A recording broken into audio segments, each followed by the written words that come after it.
Trump cards will help only when you have some ground. See a huge traction from the youth towards BJP. Has BJP really taken that advice from people and they've actually made a change? There should be a Modi in every district. There should be a Modi in every constituency. Only then they will be capable of winning. That is what my point was.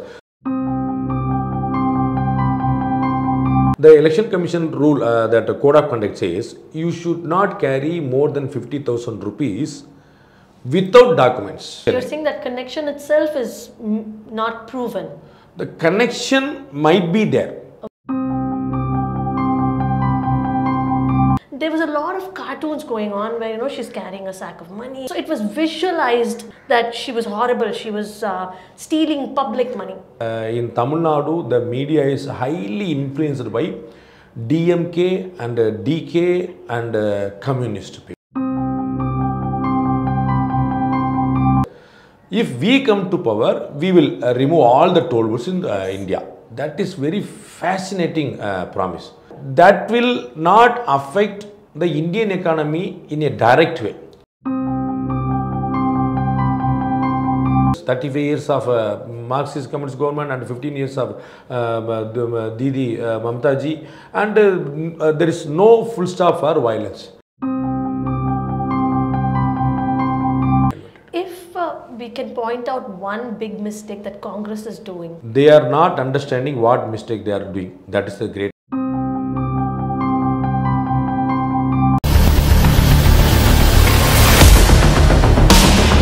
Hello and welcome to Chanakya English for our Pandey Politics. Welcome, sir.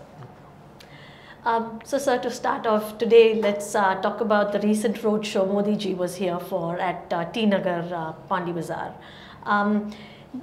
Given that, I think it appeared like at the start of the event, there were some showstoppers, or I don't know if the police had some issues with the posters or the placards, but it looked like the event went fine, no issues. There were a lot of youngsters in the event, which seemed like a new thing for a roadshow. But in all, how is this going to help South Chennai vote bank, or maybe in Chennai general? It may create a little bit of increasing the vote share without any doubt, because always Prime Minister Modi ji is the trump card, and if you use that, certainly the gain will be there. But trump cards will help only when you have some ground. If you don't have a ground, you cannot win the game. Here in Tamil Nadu, what we understand, BJP was not having that much hold in the electoral politics.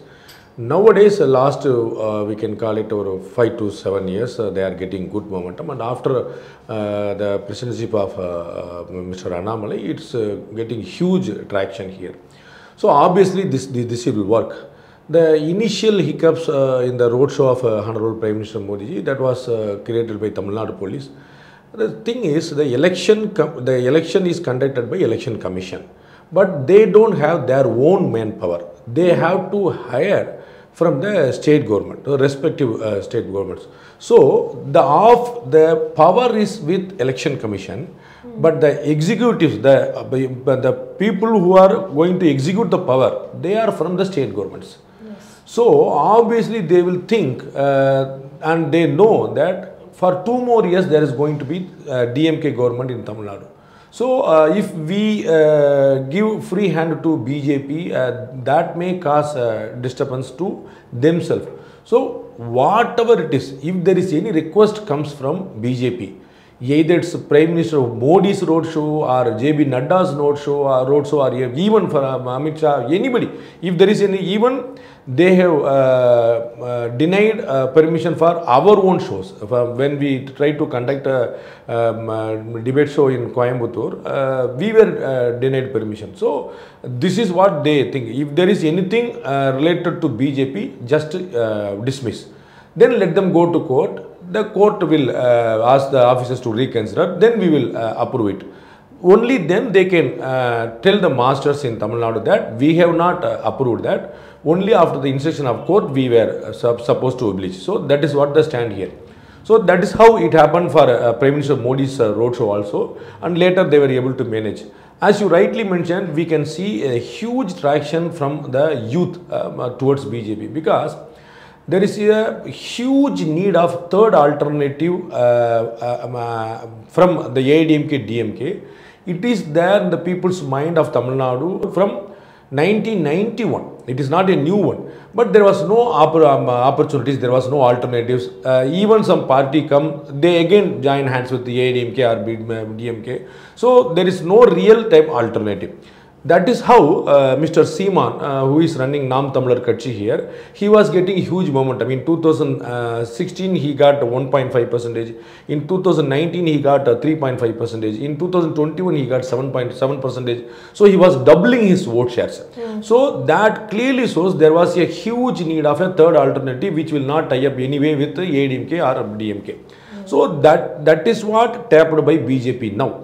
So they were also trying to tap the same vote, that we will be the alternative force for both the Dravidian parties, and it is working very well.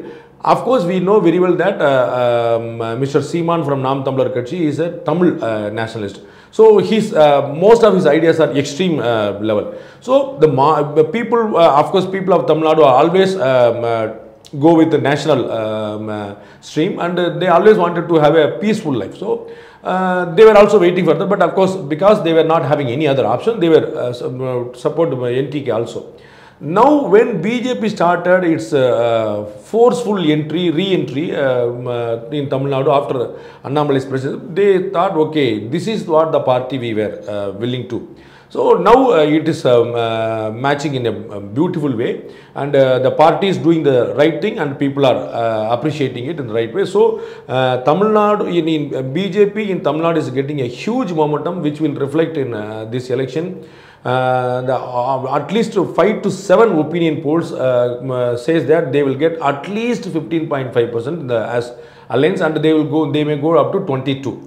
And I am damn sure that they will not get anything less than 20% as a alliance.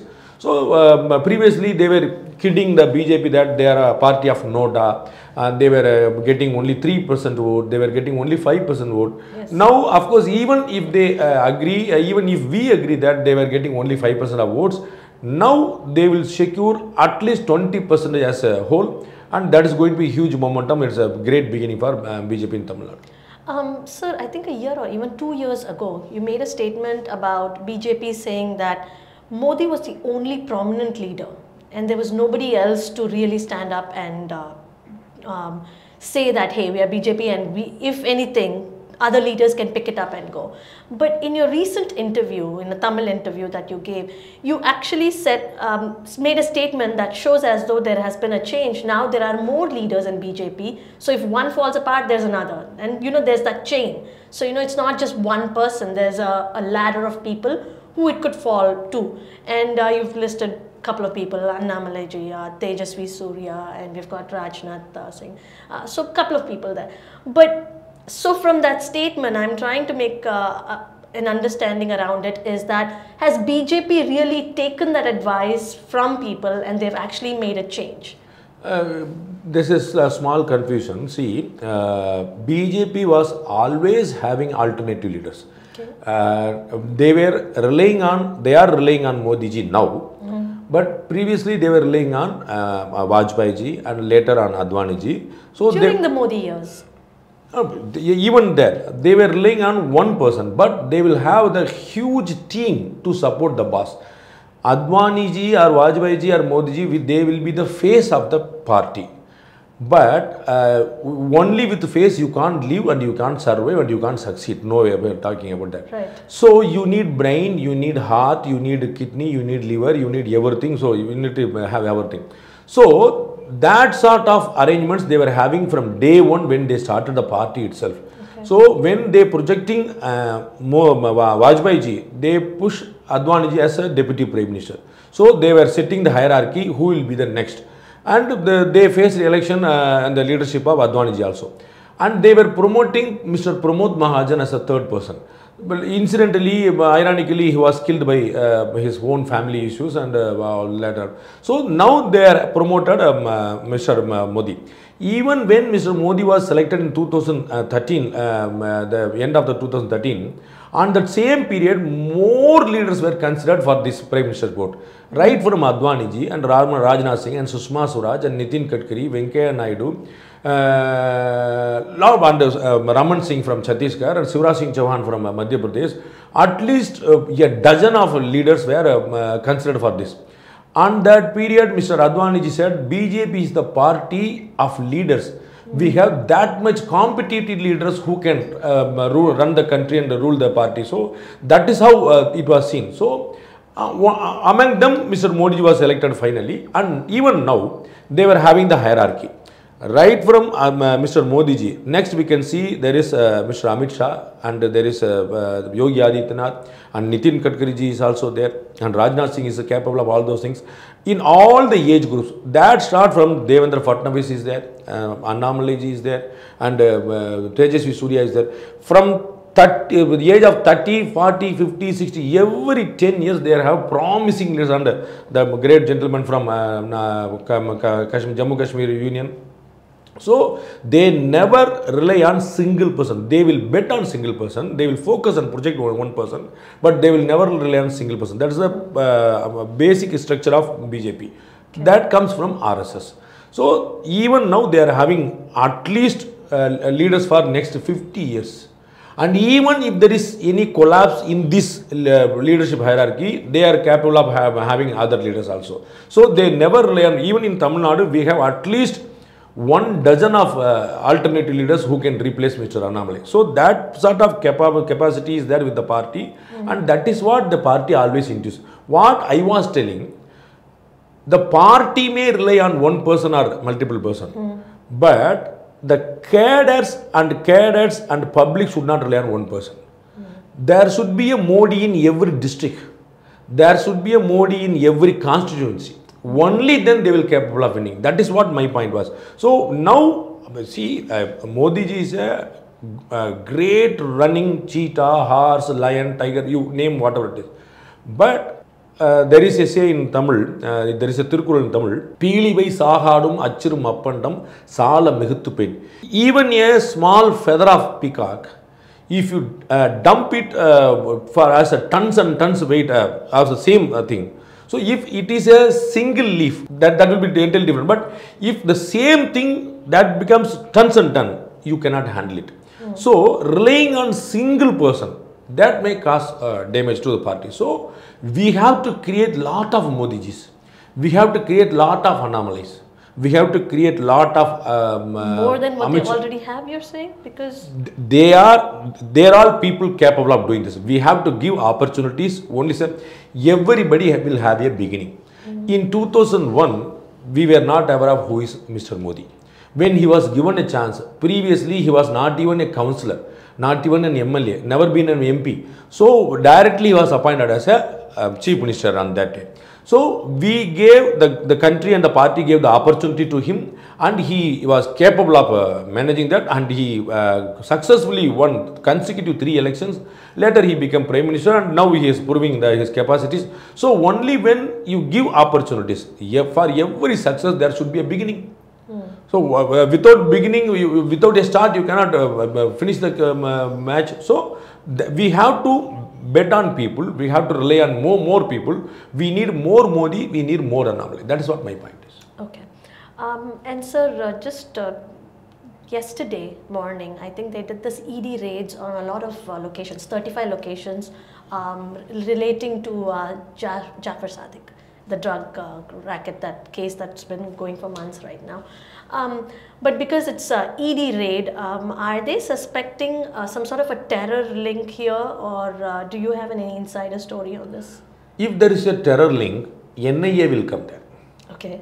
Only on money laundering, PMLA, so Prevention of Money Laundering Act, only on Money Laundering Act, ED enters. So previously it was with the NCB, Narcotic Control Bureau. So they arrested a district office bearer of DMK who was in the party holding some post, and he was supposed to be the main accused of this case. That racket bust to more than 3,000 crores or 4,000 crores worth that all drugs and all. Yes. So he is under custody, and when the NCP started the trial on the narcotic base, The ED entered there on the money trail. So, from where the money comes, from where the money goes. They are still inquiring. They have not finished the case. They have not. They are in the inquiry. The inquiry is going on, and they are in prison. So, if there is any terror angle comes, then the NIA will enter. Now it is only with the ED. So they are trying. They are trailing the money laundering. Where the money comes from, where the money was going. So then the next recent happening that's going on is relating to BJP leader Nainar Nagendra, and he's been an MLA in Tirunelveli for 3 terms, and he's also been Tamil Nadu BJP vice president in 2020. But one of his relative looks like was traveling on the Nellai train and was caught with 4 crores of money, and a portion of it is supposedly said to be Nainar Nagendra's money. But given this, why would they have such a large amount of money in transport when they know it is the election season, and why put themselves into this sort of trouble and not have enough paperwork to show the election commission or the flying squad? I mean, why get into this issue, I guess? See, in this particular issue where 4 crores liquid cash seized from a train called the Nellai Express. Yes. It was moving towards Nellai from Chennai. Those people related to that cash were arrested. 3 people were arrested.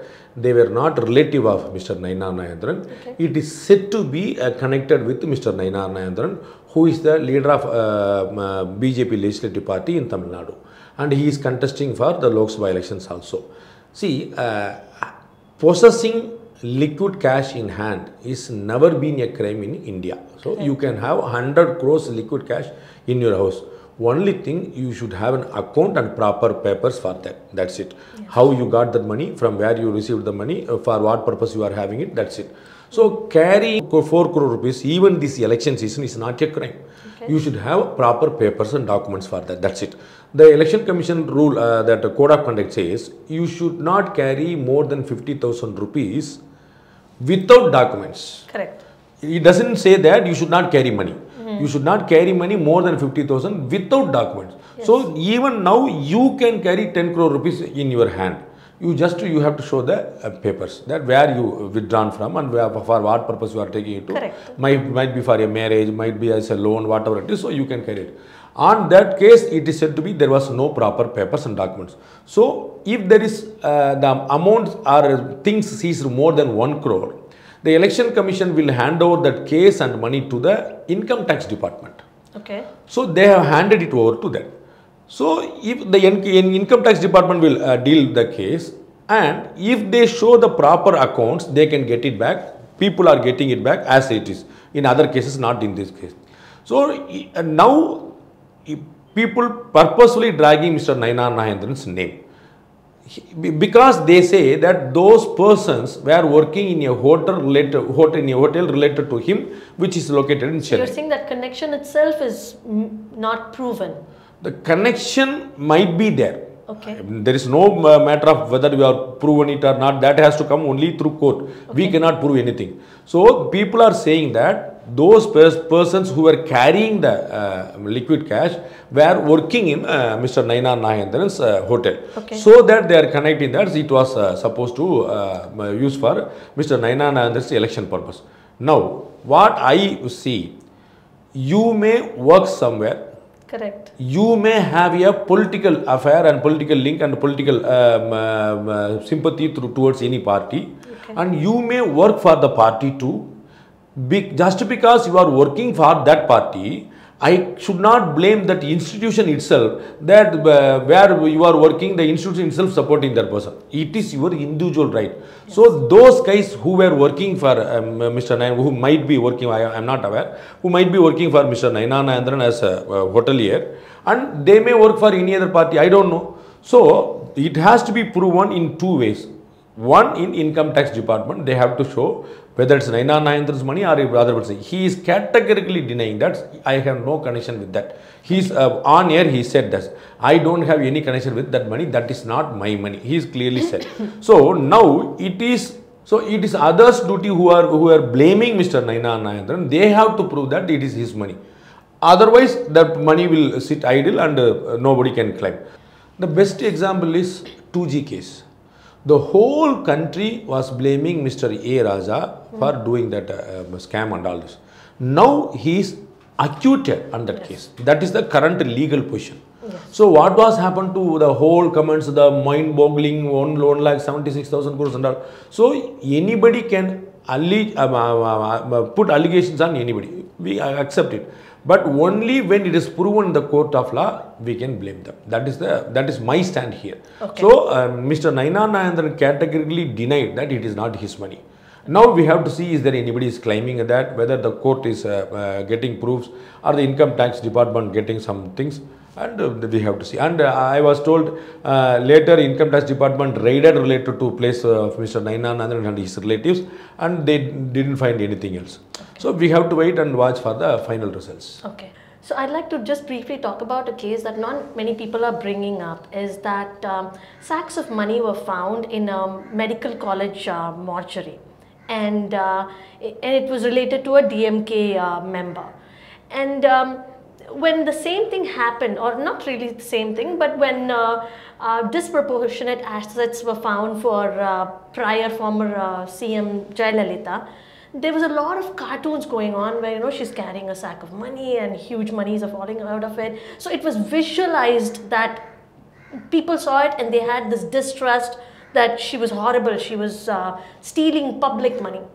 But with this DMK member, there's so much money already found. Also, it was in a university's premises, right? I mean, you have scams, which is fine, but it is also getting into the student level, right? You're taking it at a level where you should not. But that has not been brought up so much, and he's also a candidate for the upcoming elections. He's a sitting MP also. Yes. So, see, again, I will not have double standards for Naina Nagendran as well as the gentleman, the DMK MP. I have to give, deal both of them in same scale. So, money might have ceased from his own premises, but that has to be proven in the court of law. That's a separate case. So, I leave that there. But while when it is about the media which is dragging Jayalalitha's name or how they deal with Jayalalitha and other leaders and how they are dealing with the DMK and others, for that it is a well-known open secret in Tamil Nadu, the media is highly influenced by DMK and DK and communist people. So most of the journalists in Tamil Nadu are influenced by the ideology of DMK and atheism as well as the communism. So, if you find 100 journalists, 90 will be from their ideologies. So, that is what the problem is. Obviously, I don't blame the managements. The management, generally, the management is management always. So, they will be always capitalist and they will try to make money. But the staff and the working community, the working journalists are mostly highly influenced by these three ideologies. So obviously, if there is anything related to BJP or ADMK, it will be blown out of the proportion. If there is anything comes negative against the DMK or Congress or other parties, it will be laid low as much as possible. That is a routine scenario in Tamil Nadu media. Okay. In a recent while contesting, Udayanithi Stalin made a statement that if they came to power or if they won seats in the elections, coming elections, then they would take away the toll booths. So none of the toll booths in Tamil Nadu would, or Chennai maybe he was talking about Chennai constituency, but none of the toll booths would be around. But I mean, is that even possible? One, I mean, can they do that? And it is because it's the National Highways Department, right? How is it going to really affect the economy if he does something? See, if you ask anything is possible, anything and everything is possible. That is a separate case.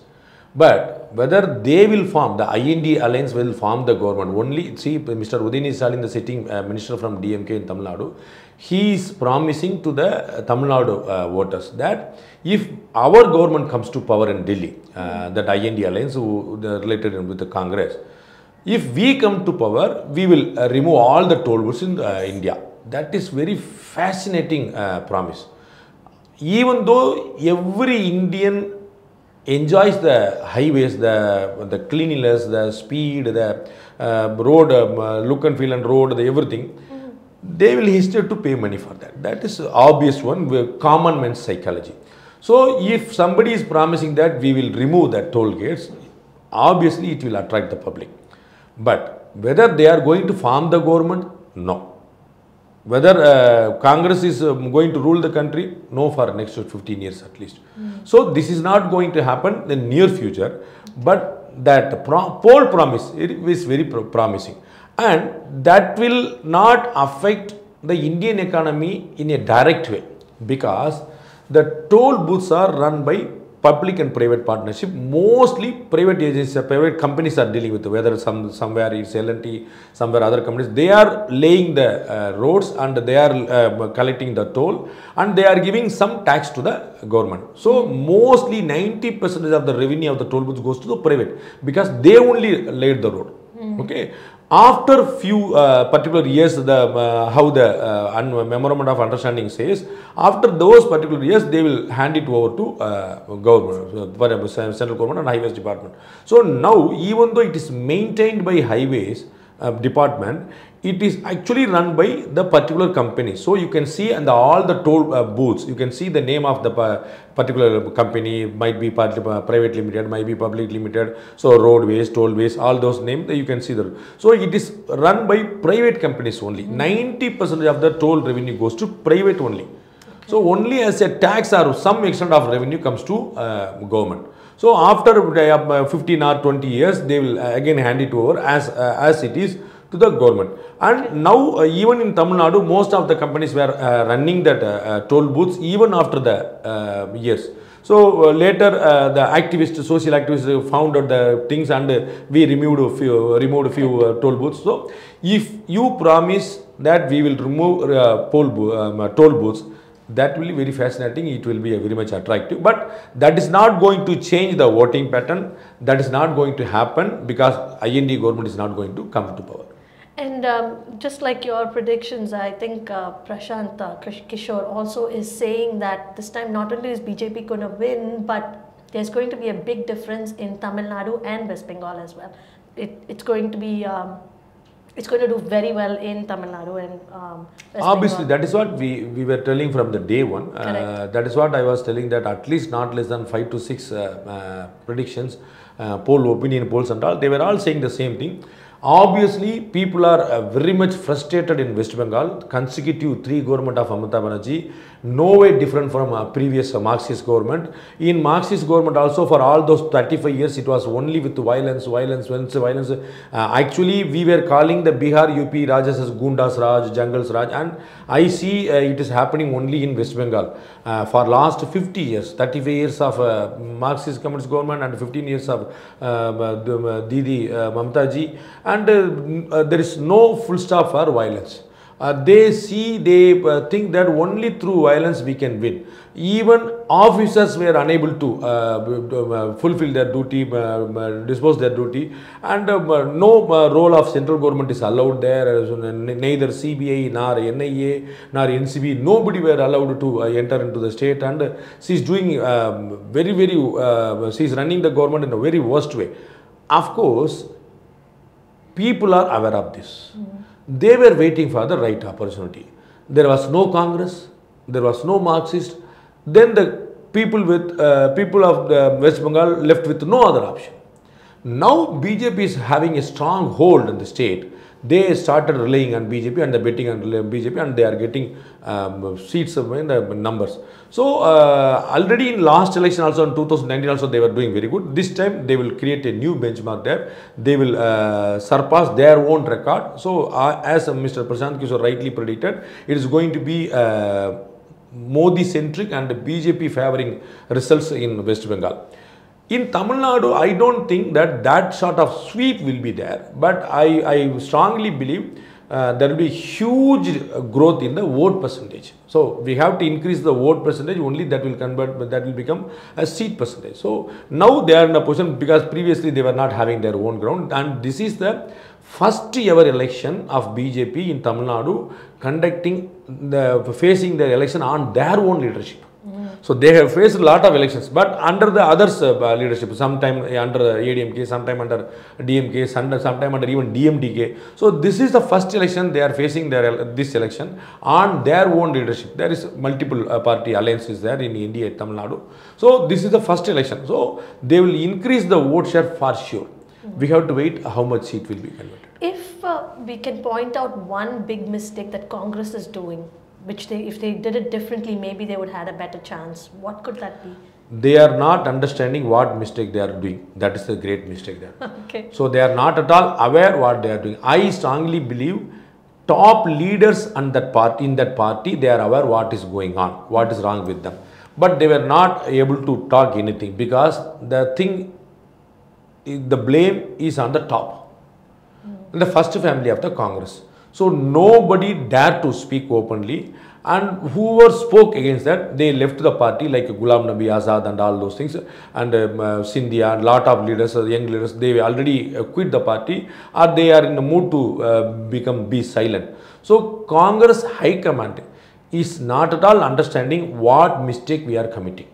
So unless until you understand what is wrong with you, you cannot find a solution for that. That is what going on. So there won't be any solution for next 15 years by the Congress party, because they are not going to realize what the mistake they are doing. So only when you realize something, you can find a solution for that. Okay. Thank you so much for your time, sir. Thank you very much. Thank you for watching Chanakya English. Stay tuned for more such discussions.